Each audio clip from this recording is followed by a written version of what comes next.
Welcome to today's The Hindu 11th May analysis presented by Thoughtrise Digital.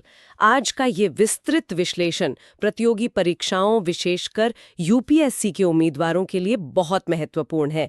मतलब आज हम राज व्यवस्था, अर्थव्यवस्था, अंतर्राष्ट्रीय संबंध और विज्ञान के हर एक बिंदु को गहराई से समझने वाले हैं। बिल्कुल। और देखिए, हमारा उद्देश्य केवल खबरों को पढ़ना नहीं है।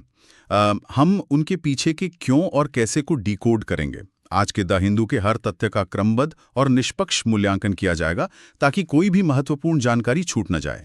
तो चलिए विश्लेषण की शुरुआत देश के भीतर हो रहे महत्वपूर्ण राजनीतिक और प्रशासनिक बदलावों से करते हैं। ये बदलाव सीधे तौर पर हमारे संघीय ढांचे और शासन को प्रभावित करते हैं। सबसे बड़ी खबर तमिलनाडु से है। 1967 से वहां जो द्विध्रुवीय या बाइपोलर परिदृश्य चला आ रहा था, वो अब खत्म हो गया है। हाँ, वहां तमिलागा वित्री कड़गम यानी टीवीके के 52 वर्षीय अध्यक्ष सी जोसेफ विजय ने मुख्यमंत्री पद की शपथ ली है। और दिलचस्प बात यह है कि उनके 9 सदस्यीय कैबिनेट में 8 बिल्कुल पहली बार मंत्री बने। अरे वाह, 8 नए चेहरे। और मैंने पढ़ा कि उन्होंने राज्य के कथित 10 लाख करोड़ रुपए के कर्ज का श्वेत पत्र लाने का वादा भी कर दिया है। सही कहा। देखिए, ये व्हाइट पेपर राजनीति में जवाबदेही तय करने का एक बड़ा कदम होता है। इससे पता चलेगा कि पिछली सरकार ने इतना भारी कर्ज कहां से लिया और उसे कहां खर्च किया। ये तो चुनाव से पहले शतरंज के बिसात सजाने जैसा है। मतलब जहां हर मोहरे, खासकर जातिगत समीकरण की अपनी एक पक्की जगह होती है। जैसे उत्तर प्रदेश को ही देख लीजिए। बिल्कुल। यूपी में 2027 के विधानसभा चुनावों को ध्यान में रखते हुए मुख्यमंत्री योगी आदित्यनाथ ने 6 नए मंत्रियों को कैबिनेट में शामिल किया है। यहाँ पूरा फोकस ओबीसी और एससी जातियों के संतुलन पर है। यह विशुद्ध रूप से सोशल इंजीनियरिंग है। अत्याचारों की जांच की घोषणा कर दी है। मतलब ये एक तरह से मनोवैज्ञानिक बढ़त लेने की कोशिश है। लेकिन इन राजनीतिक घटनाक्रमों के बीच जम्मू कश्मीर से एक ऐसी खबर आई है जिस पर कांग्रेस पार्टी ने बहुत चिंता जताई है। जी, ये दूरसंचार क्षेत्र में जम्मू कश्मीर के उपराज्यपाल या एलजी को दी गई अतिरिक्त शक्तियों का मामला है। कांग्रेस ने इसे लोकतांत्रिक शासन पर आघात बताया है। एक मिनट, दूरसंचार तो वैसे भी राष्ट्रीय सुरक्षा का मामला है ना? बिल्कुल। तो इसमें एलजी को शक्तियां मिलने पर इतना विवाद क्यों है? विवाद इसलिए है क्योंकि एक चुनी हुई सरकार के होते हुए उपराज्यपाल के हाथों में सीधे शक्तियां केंद्रित करना राज्य की स्वायत्तता को कमजोर करता है। यह केंद्र और राज्य के बीच की जटिल सीमाओं को दर्शाता है। सच में ये सीमाएं बहुत जटिल हैं। और ऐसी ही एक और कानूनी सीमा सुप्रीम कोर्ट में भी परखी जा रही है। वहां एक पीआईएल दायर हुई है। हाँ, पुजारियों और मंदिर के कर्मचारियों को वेतन संहिता 2019 के तहत कर्मचारी घोषित करने की मांग वाली याचिका। मैं यही सोच रही थी कि क्या आस्था और भक्ति के क्षेत्र को नियोक्ता और कर्मचारी के कानूनी खांचे में फिट करना अनुच्छेद 21 का सही विस्तार है? मतलब अनुच्छेद 21 तो जीवन के अधिकार की बात करता है ना? देखिए, अनुच्छेद 21 में सम्मानजनक जीवन और आजीविका का अधिकार भी शामिल है। तर्क ये है कि चूंकि बड़े मंदिरों पर राज्य का नियंत्रण होता है, तो वहां तकनीकी रूप से एक एम्प्लॉयर एम्प्लॉय संबंध स्थापित हो जाता है। अच्छा, तो अगर राज्य मंदिर चला रहा है तो उसे न्यूनतम वेतन और श्रम कानूनों का पालन करना ही होगा। ये काफी तार्किक लगता है। खैर, शासन की इन संरचनाओं से निकलकर अब हम उस आर्थिक इंजन की ओर बढ़ते हैं जो इन राज्यों को चलाता है। अगर अर्थव्यवस्था की बात करें तो वर्तमान परिदृश्य बहुत ही विरोधाभासी है। विकास और भेद्यता दोनों साथ साथ चल रहे हैं। बिल्कुल। मुझे तो ये स्थिति एक छेद वाली बाल्टी जैसी लगती है। एक तरफ भारतीय उद्योग परिसंघ यानी सीआईआई कह रहा है कि निजी क्षेत्र के कैपेक्स में 67% की वृद्धि हुई है, जो कि पिछले साल के मुकाबले बहुत अच्छी बात है। जी, और ये सितंबर 2025 में 7.7 लाख करोड़ रुपए तक पहुंचने का अनुमान है। ये घरेलू बाजार के लिए एक बहुत मजबूत संकेत है। हाँ, लेकिन दूसरी तरफ बाल्टी का छेद देखिए। भारतीय रुपया अमेरिकी डॉलर के मुकाबले 95.23 के सर्वकालिक निचले स्तर पर आ गया है।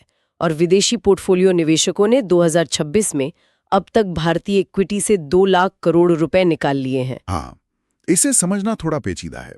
जो निजी कैपेक्स का बढ़ना है वो एक दीर्घकालिक सकारात्मक संकेत है, लेकिन विदेशी निवेशकों का पैसा निकालना और रुपए की गिरावट वैश्विक दबावों को दर्शाती है। तो क्या रुपए का 95.23 पर गिरना आम इंसान की जेब पर सीधा असर डाल रहा है?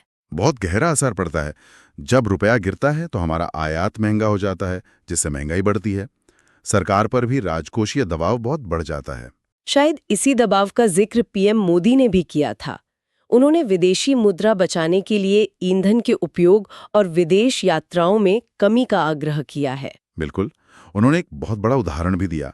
अंतर्राष्ट्रीय स्तर पर 3,000 रुपए की कीमत वाले उर्वरक के बैग किसानों को सब्सिडी के माध्यम से 300 रुपए से भी कम में दिए जा रहे हैं।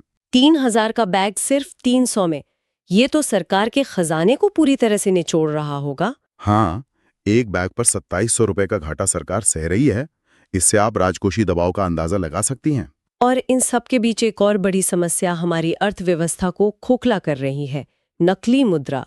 2017 से 2024 के बीच जब्त किए गए कुल नकली नोटों में से 585.72 करोड़ रुपए सिर्फ गुजरात से बरामद हुए हैं, जो कि कुल जब्ती का 50% से अधिक है। यह साबित करता है कि तस्करों का बहुत ही संगठित नेटवर्क काम कर रहा है, जो सीधे तौर पर देश की मौद्रिक नीति को नुकसान पहुंचाता है। अब अर्थव्यवस्था पर पड़ने वाले इन दबावों को समझने के बाद ये देखना प्रासंगिक हो जाता है कि भारत अंतर्राष्ट्रीय कूटनीति के मंच पर कैसे अपनी स्थिति मजबूत कर रहा है। भारत इस समय 23 देशों वाले इंडियन ओशन रिम एसोसिएशन यानी IORA की अध्यक्षता कर रहा है। हाँ, मैंने पढ़ा कि इसके महासचिव संजीव रंजन ने जोर देकर कहा है कि हिंद महासागर में कोई भी व्यवधान क्षेत्रीय खाद्य और ऊर्जा सुरक्षा को गहराई से प्रभावित करता है। बिल्कुल, और ये बहुत महत्वपूर्ण है क्योंकि दुनिया का ज्यादातर व्यापार इन्हीं समुद्री रास्तों से होता है। मैं यहाँ थोड़ा पुशबैक देना चाहूंगी। IORA जैसी बैठकों में ऊर्जा सुरक्षा की बातें बहुत अच्छी लगती हैं, लेकिन क्या वास्तव में इन 23 देशों के बीच कोई ठोस तंत्र है या ये सिर्फ एक कूटनीतिक औपचारिकता है? देखिए, इसका महत्व केवल बयानों में नहीं है, बल्कि महत्वपूर्ण समुद्री व्यापार मार्गों, जिन्हें चोक पॉइंट्स कहते हैं, उन्हें सुरक्षित करने में है। भारत का नेतृत्व यहाँ एक व्यावहारिक जरूरत है। हाँ, समझ गई। कूटनीति का एक और दिलचस्प पहलू भारत और त्रिनिदाद और टोबैगो के बीच दिखा। विदेश मंत्री S जयशंकर ने स्वास्थ्य, पर्यटन और आयुर्वेद को कवर करते हुए 8 समझौता ज्ञापनों पर हस्ताक्षर किए हैं। इसमें सबसे खास एक अभिलेखागार सहयोग समझौता है। ये गिरमिटिया समुदाय को अपनी पैतृक जड़ों का पता लगाने में मदद करेगा। गिरमिटिया समुदाय मतलब जो अनुबंधित मजदूरों के वंशज हैं। बिल्कुल सही। 19वीं सदी में जिन्हें अग्रीमेंट पर ले जाया गया था। ये समझौता भारत की सॉफ्ट पावर और डायस्पोरा कूटनीति का एक बहुत ही शानदार उदाहरण है। और अगर वैश्विक संघर्षों की बात करें तो यूक्रेन युद्ध के संदर्भ में एक नया नाम सामने आया है। राष्ट्रपति पुतिन ने शांति समझौते के लिए मध्यस्थ के रूप में पूर्व जर्मन चांसलर गेरहार्ड श्रोइडर के नाम का प्रस्ताव रखा है। ये दिखाता है कि आधिकारिक दरवाजे बंद होने पर भी बैक चैनल कूटनीति काम करती है। श्रोएडर के रूस के साथ ऊर्जा संबंधों को लेकर पुराने संबंध रहे हैं। अच्छा, अब कूटनीति से बाहर निकलकर अगर हम अपने आसपास के भौतिक पर्यावरण और खुद अपने शरीर के विज्ञान को देखें तो वहां भी कई अलार्म बज रहे हैं। राजधानी दिल्ली हीट ट्रैप का सामना कर रही है। हाँ, ये एक बहुत ही गंभीर समस्या बनती जा रही है। शहर का जो कंक्रीट और कांच का इंफ्रास्ट्रक्चर है वो दिन में गर्मी सोख लेता है और रात में इसे वापस छोड़ता है, जिससे परिवेश का तापमान 1 से 2 डिग्री सेल्सियस बढ़ जाता है। मैं तो इसे एक एनालॉजी से समझती हूँ। दिल्ली एक ऐसे कंक्रीट ओवन में बदल गई है जिसे रात में कोई बंद करना ही भूल जाता है। ये एकदम सटीक तुलना है। इसे अर्बन हीट आइलैंड इफेक्ट कहते हैं और ये हमारी शहरी नियोजन की एक बहुत बड़ी विफलता है। और शायद ऐसी विफलता निकोबार में भी दोहराई जा रही है। कांग्रेस नेता जयराम रमेश ने आरोप लगाया है कि great Nicobar island development project के लिए किए गए पारिस्थितिक मूल्यांकन बेहद अपर्याप्त थे। उनका मुख्य तर्क यह है कि इसमें मल्टी सीजन बेसलाइन स्टडी का अभाव था। एक मिनट, ये मल्टी सीजन स्टडी क्यों इतनी जरूरी है? क्या एक मौसम का डेटा काफी नहीं होता? बिल्कुल नहीं। हर मौसम में जंगल की स्थिति, जीवों का प्रवास और पानी का स्तर बदलता है। मल्टी सीजन स्टडी के बिना इतने बड़े प्रोजेक्ट को मंजूरी देना विनाशकारी हो सकता है। ये पर्यावरण बनाम विकास की क्लासिक बहस है। सही कहा।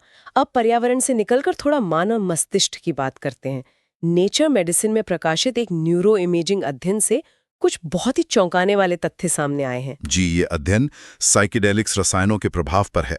मैं तो ये पढ़कर हैरान रह गई कि कैसे एक रसायन पूरे दिमाग की वायरिंग को बदल सकता है।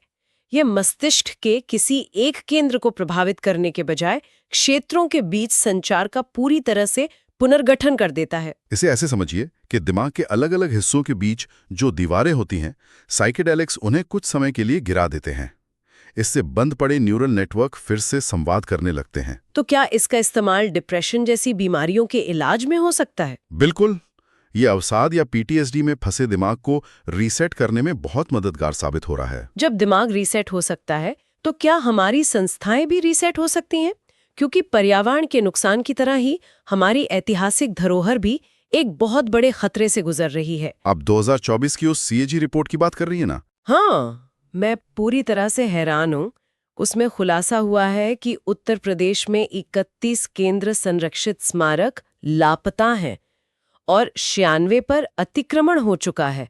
मतलब कोई छोटी मोटी चीज गुम हो समझ आता है, लेकिन 31 राष्ट्रीय स्मारक कैसे लापता हो सकते हैं? क्या कोई पूरा का पूरा किला उठा के ले गया? किले उठाए नहीं जाते, वो धीरे धीरे गायब हो जाते हैं। ये इतिहास के प्रति हमारी संस्थागत उदासीनता है। शहरों के विस्तार और सरकारी विभागों की लापरवाही के चलते बस्तियां इन स्मारकों को पूरी तरह निगल जाती हैं। ये बहुत दुखद है। लेकिन दूसरी ओर समाज का एक बहुत ही सकारात्मक पहलू भी उभर कर सामने आया है। एक फीचर लेख में भारतीय महिला हॉकी खिलाड़ियों लाल रेमस्यामी, उदिता दुहन और ज्योति के करियर पर बात की गई है। और सबसे खास बात यह है कि इसमें उनकी माताओं की भूमिका का विस्तार से वर्णन किया गया है। हाँ, एक तरफ संस्थाएं करोड़ों के बजट के बाद भी स्मारक नहीं बचा पा रही हैं और दूसरी तरफ ये माताएं बिना किसी संसाधन के भारत का खेल भविष्य लिख रही हैं। ये हमारी ज़मीनी हकीकत है। खैर, अब तक की सारी घटनाओं के मूल कारणों और उनके दीर्घकालिक प्रभावों को समझने के लिए आज के 4 प्रमुख संपादकीय लेखों का विस्तृत विश्लेषण करते हैं। तो पहला संपादकीय तमिलनाडु के राज्यपाल पर है। ये लेख राज्यपाल राजेंद्र विश्वनाथ अर्लेकर की आलोचना करता है, जिन्होंने सबसे बड़ी पार्टी टीवीके को सरकार बनाने के लिए आमंत्रित करने से पहले 118 विधायकों के हस्ताक्षर वाले समर्थन पत्रों की मांग की। ये एक बहुत ही गंभीर संवैधानिक मुद्दा है। लेख तर्क देता है कि ये सरकारिया, वेंकटचलैया और पुंछी आयोगों के स्थापित मानदंडों का खुला उल्लंघन है। ये तो वैसा ही हुआ कि संविधान कह रहा है कि सदन के अंदर आईडी दिखाइए, लेकिन राज्यपाल एक बाउंसर की तरह दरवाजे पर ही 118 वीआईपी पास मांग रहे हैं। बाउंसर वाली बात एकदम सही है। एसआर बम्बई मामले का हवाला देते हुए संपादकीय साफ कहता है कि बहुमत साबित करने का एकमात्र संवैधानिक मंच सदन का पटल है। राज्यपाल का काम समर्थन पत्र गिनना नहीं है। दूसरा संपादकीय अंतर्राष्ट्रीय संबंधों पर है, भारत दक्षिण कोरिया रक्षा संबंध। इसमें 20 अप्रैल 2026 को शुरू किए गए कोरिया इंडिया डिफेंस एक्सेलरेटर यानी KINDX पर फोकस किया गया है। जी, 2005 के लॉजिस्टिक्स MOU और 2015 की रणनीतिक साझेदारी के बाद ये एक बहुत बड़ा कदम है। तो इसका मुख्य लक्ष्य क्या है? क्या हम सिर्फ हथियार खरीदेंगे? नहीं, अब हम सह उत्पादन या को प्रोडक्शन की तरफ बढ़ रहे हैं। KINDX का लक्ष्य सैन्य AI, रोबोटिक्स और उपग्रहों के निर्माण के लिए स्टार्टअप, निवेशकों और विश्वविद्यालयों को जोड़ना है। ये तो भविष्य की तकनीक है। अब आते हैं तीसरे संपादकीय पर, जो असम में चुनाव परिणामों का विश्लेषण करता है। इसमें बताया गया है कि सत्ता पक्ष यानी NDA में कोई मुस्लिम विधायक नहीं है, जबकि विपक्ष लगभग पूरी तरह से मुस्लिम है, 22 विधायक। और लेखक चेतावनी देते हैं कि यह सांप्रदायिक अलगाव एक वास्तविक अलग निर्वाचक मंडल बनाने का जोखिम पैदा करता है। उन्होंने इसकी तुलना 1909 के मॉर्लेमेंटो सुधारों से की है। मैं पूछना चाहती हूँ कि क्या ये लोकतंत्र के लिए कोई रेड अलर्ट है? 1909 में ऐसा क्या हुआ था? 1909 में अंग्रेजों ने धर्म के आधार पर चुनाव को बांटा था। आज असम में अघोषित रूप से वैसी स्थिति बन रही है। अगर एक पूरा समुदाय सत्ता पक्ष से बाहर हो जाए तो नीतियों में उनका प्रतिनिधित्व नहीं रहता। ये ऐतिहासिक तुलनात्मक अध्ययन सच में एक रेड अलर्ट है। बहुत ही चिंताजनक बात है।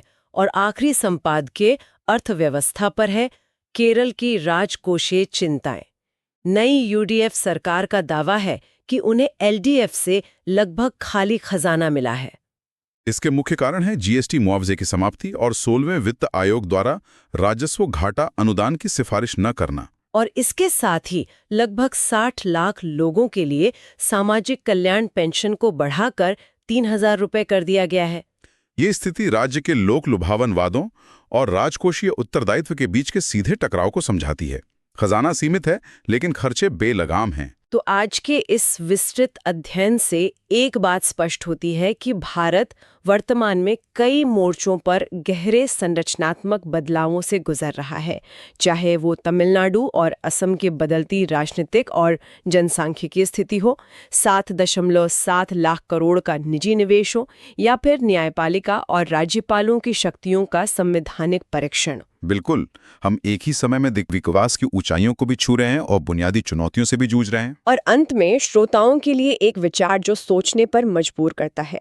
एक तरफ हमारी दिल्ली जैसी आधुनिक शहर हीट रीट्रैप में फंसकर तप रहे हैं, और दूसरी तरफ हमारा समाज असम में दिखे राजनीतिक ध्रुवीकरण जैसे 1909 के ऐतिहासिक रीट्रैप की ओर बढ़ रहा है। ये एक बहुत ही गहरा विरोधाभास है। सच में, क्या हम 21वीं सदी के तकनीकी हथियार जैसे KIND-X और इंफ्रास्ट्रक्चर तो बना रहे हैं, लेकिन हमारी सामाजिक और संस्थागत नींव अभी भी पुरानी सदी के खांचों में फंसी है?